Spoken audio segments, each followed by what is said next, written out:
나를 느껴보세요. 지금은 아무렇지 않게 지나칠 수 있는 일이지만 또 모르죠. 저처럼 작은 깨달음이 변화를 불러올지도. 안녕하세요. 모진 하루를 살아가는 모진입니다. 요즘 부쩍 디지털 노마드 인생을 꿈꾸시는 분들이 많으신 것 같아요. 디지털 노마드란 시간과 장소에 제약받지 않고 디지털 기기, 스마트폰, 노트북을 이용하여 전 세계 어디든 자유롭게 일하는 사람들을 일컫는 말입니다. 즉, 내가 원하는 시간에 내가 원하는 장소에서 자유롭게 일하면서 돈을 버는 거죠. 이게 가능한가 싶은 일이지만 네, 가능하더라고요. 예전에는 좋은 직장에 취직을 해서 오랫동안 일을 하면서 경력을 쌓아가는 게 나를 위해서 더 좋지 않을까 생각했습니다. 아마 코로나 이전에는 여러분들도 그런 생각 많이 가지셨을 거예요. 저 역시도 그랬으니까요.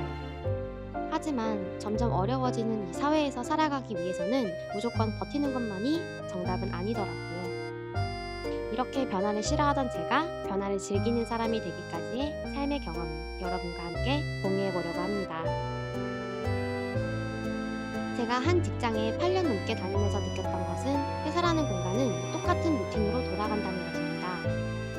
특히 제가 일했던 영업직 백화점의 경우 1월은 신년맞이, 3월에는 신학기, 5월에는 가정의 달, 12월에는 크리스마스 각각의 테마에 맞춰서 1년의 사이클을 계획을 하고 전체적인 틀을 세웁니다. 거기서 다시 상반기, 하반기를 나누고 분기별로 또 나눠서 기획에 따른 경비도 측정을 하고 전체적인 틀을 기획합니다. 어떤 분들은 그 정해져 있는 사이클 안에서 안정적으로 일하는 것이 편하다고 잘 맞는다고 생각하시는 분들도 분명히 계실 거예요. 저 역시도 그랬습니다. 일단 정해져 있는 답이 있고 매뉴얼까지 있으니까 심적으로도 편하고 그리고 내가 어느 정도 업무 파악이 되면 그 분야의 전문가처럼 느껴지기도 합니다. 여기서 중요한 것은 바로 그 다음입니다. 거기서 역량을 더 발휘를 하고 전문성을 끌어올려야 되는데 저는 아쉽게도 그러지 못했습니다. 바로 익숙함이라는 가장 친근하면서도 무서운 단어에서 헤어나오지 못했기 때문입니다. 익숙하다라는 것에 대한 정확한 뜻을 제가 사전적인 의미로 찾아봤는데요. 어떤 일을 여러 번 해서 서투르지 않은 상태를 익숙하다라고 말한다고 해요. 시간이 지나다 보면 익숙해지고 그 익숙함 속에서 저희는 편안함을 느낍니다. 어떻게 보면 특정 상황에서도 내가 나일 수 있게 하는 가장 편안한 상태인 것 같아요. 그런 익숙한 환경이 저한테는 너무 좋고 편하게 느껴져서 그 힘든 사회 초년생 시절을 잘 버텨온 것도 있지만 그 익숙함이 저를 편하게 만들었고 어느 순간 그 익숙함이 질리기 시작했습니다. 익숙한 환경, 익숙한 사람, 익숙한 일, 똑같이 돌아가는 루틴 속에 살다 보니까 그 안에서 하루하루 성장해 나가는 모습도 분명히 있었지만 그 이상의 가치를 느끼지 못했습니다. 마치 한 살 한 살 나이가 들어가지만 제자리 걸음 하는 것처럼요. 그때는 너무 어려서 이 직장을 나가면 평생 어디에도 재취업을 하기가 힘들 것 같다는 생각이 들었습니다. 그 익숙한 환경을 벗어나서 도전해볼 용기도 없었고 다시 또 길을 찾아야 한다는 것에 대한 두려움이 컸습니다. 그래서 그 익숙함에서 탈출해야 된다고는 생각은 하지만 실행으로는 안 되고 나 자신에게 답답해 할 때쯤이었을 거예요. 마침 제가 근무하는 지점에서 서비스 교육 파트 인원을 한 명 더 추가해야 하는 상황이었고 운 좋게 제가 그 포지션으로 발령받았습니다. 그때 너무너무 신나는 거예요. 백화점이라는 장소는 같지만 직무 이동을 해서 다른 일을 한다는 게.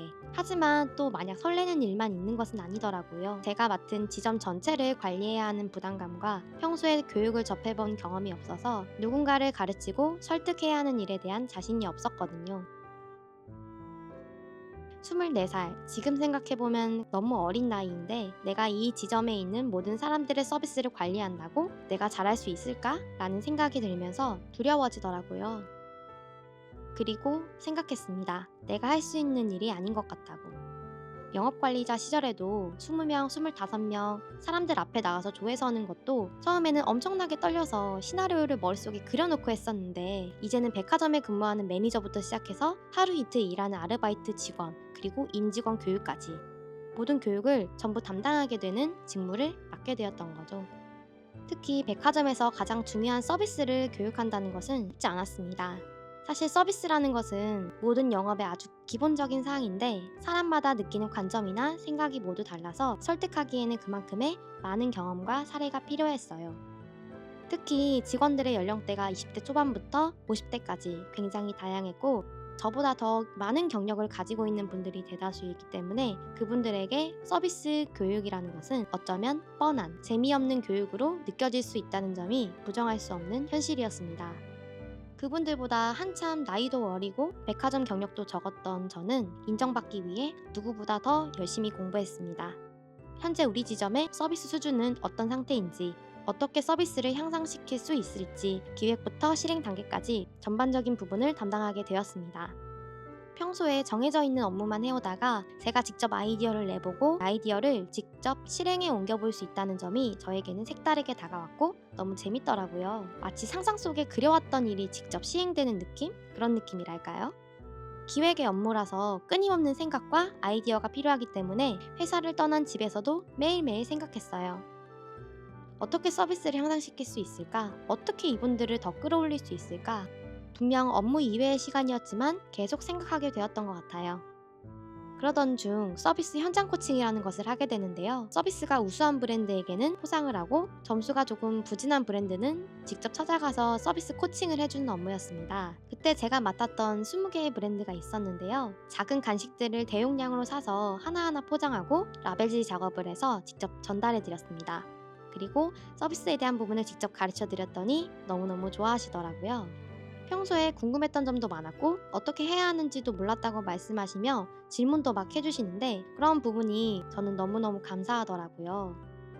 그렇게 한 달간의 코칭 기간이 끝나고 제가 맡았던 브랜드 중 60% 이상이 그 다음 분기에 점수를 잘 받았습니다.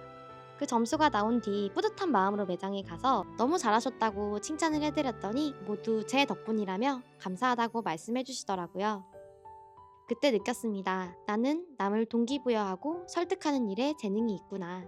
나는 나로 인해 사람들이 변화하는 것에 대해 성취감을 느끼고 살아있음을 느끼는구나. 너무 행복했어요. 제가 교육 파트를 처음 발령받고 가장 먼저 들었던 생각이 교육은 다른 사람의 성장을 돕는 일인데 나라는 사람이 이것을 잘 해낼 수 있을까? 이 생각이었거든요. 하지만 또 되더라고요.